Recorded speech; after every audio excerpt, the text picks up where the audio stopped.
Hello everyone and welcome to my top 10 Elden Ring bosses.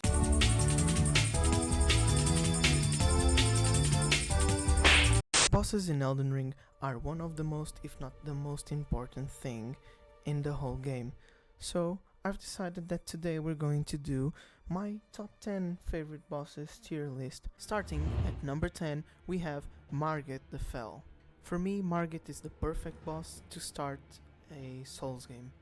It's fast, agile, can prevent you from healing, and isn't that strong, so it makes for a good entry boss to the game. Of course, he starts by jumping down of a tower, telling us that we are not worth anything and we are not going to pass him. He certainly outshines Godric, and I think I can speak for many people when I say this. Margit should have been in place of Godric. When we encounter him, we don't know much about him, but we just feel that presence is there watching over us and is going to be a problem. At number 9 we have Loretta of the Haligtree. I just love Loretta, and to remember, it's not the ghost one, it's the real one. It's a perfect entry boss to when you get to the Haligtree, and showing you that it's not going to be that easy as you thought it was going to be. It's a major step up from his ghost form, and it just has so many beautiful attacks, and it's really a beautiful fight. I just love to see her magic spreading throughout the arena and her great arrows. I just really love the effects of her fight, and that for me alone makes it to top 9. At number 8 we have Dragon Lord Placidusax. Placidusax, or Placi as some of you may call him, is a giant two-headed dragon that shoots laser beams out of his mouth. It has a big health bar, That's quite big. really thick health bar that you have to wiggle down while you try to kill him and evade his attacks. The only worst thing about him is that laser beam attack, that if you are not positioned correctly, you are going to die. And that's a fact, you are going to die. Placi represents a great challenge and a great idea of a boss. And also his visuals are amazing, as you can see by his face transitioning when he just soars through the skies and comes down at you with his claws. For number 7 we have yet another Drake, this time Lich Dragon Fortisax. Fortisax is, in my opinion, one of the best dragon bosses from software has ever made, and he has a great variety of attacks, with physical attacks and magic attacks in the form of electricity. It's also beautifully stunning, all of his animations and all of his attacks. It just makes me a bit sad that most people actually don't fight him because they don't know where he is and how to get to him through Fia's dream. It's actually a really cool boss fight, and if you didn't do it, I recommend for you to go and give him a shot. At number 6 we have one of the most hated bosses in this community, and one I hated for a long time until I understood his playstyle. Commander Niall is a tough boss, and really tough boss.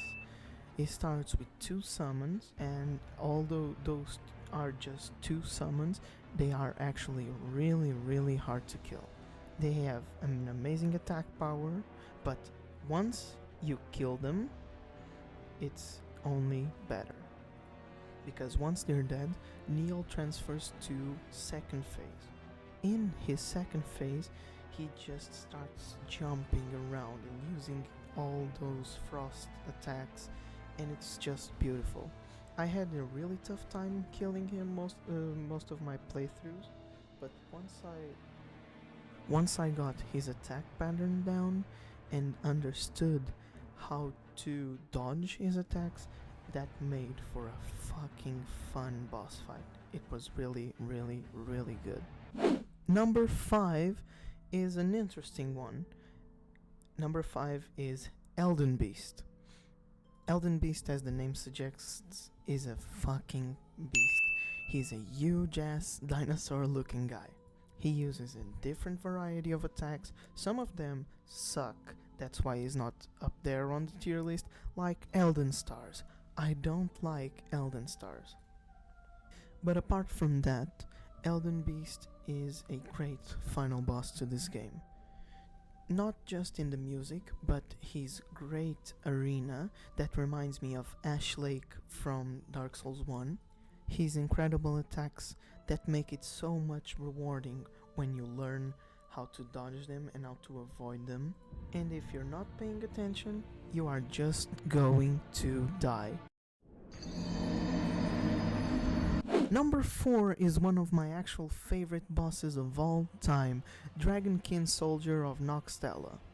This is actually a weird one to be at number 4, but I do really love this boss fight. The only thing that makes me sad is that most people get to it really late in the game and just destroy him completely. It's actually a great boss fight with great attacks, great visual attacks, and you don't feel like it's a bullshit boss. It's a secondary boss, so most people don't see it if they don't go following like Ronnie's quest. He is absolutely amazing, especially in second phase where he starts coming at us with his frost attacks and is just another great boss for you to try.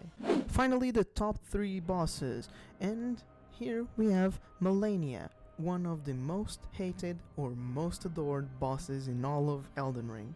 As everyone knows by now, Malenia is tough, and that's really what she is. She is a tough boss.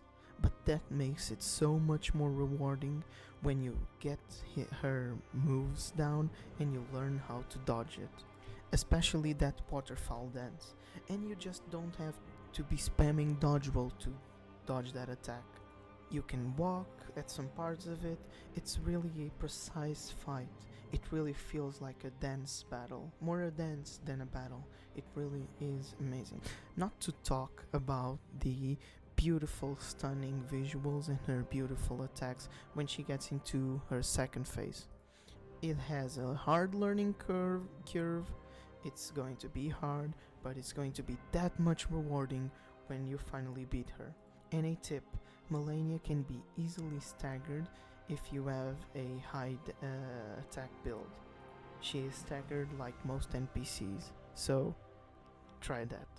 For number 2, we have Star Scourge Radahn, and oh boy, Radahn. Radahn is a big boy that learned to use gravity magic so that he could be with his dying horse for all of eternity. Sadly, he lost his mind to Scarlet Rot imposed by Malenia's sword. He has this huge arena where you can fight him. He has a festival for him that makes it just show how badass this boss is.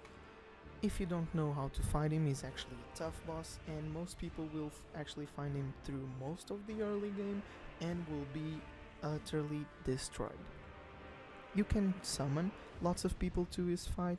I actually do enjoy summoning just to see how the battle works in the festival, but I have beaten him solo most of the times, as you don't really need to do the summoning part. The best part is when it just vanishes, and most people, most beginners would think that, okay, I've beaten the boss, yay, that's it.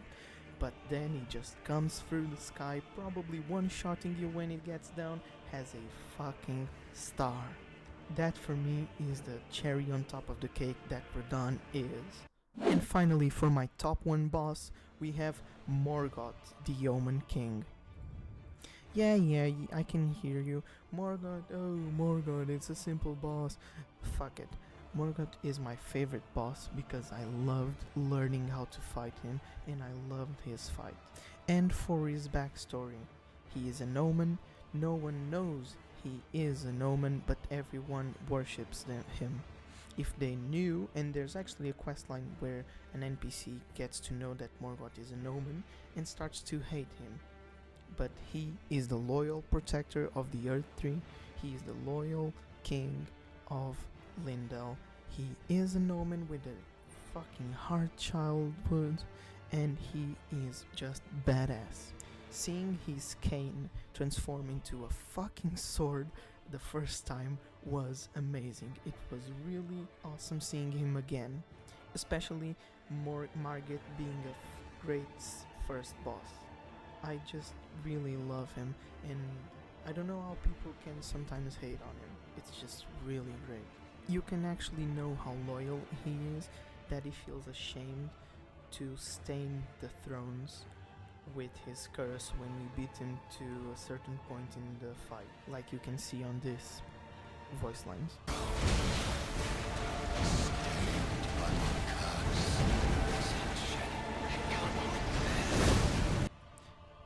So that's why Morgoth is my favorite Elden Ring boss. But feel free to tell me in the comments whichever is your favorite Elden Ring boss. Thanks all for watching, that's me for now, and see you back at least next week with another video.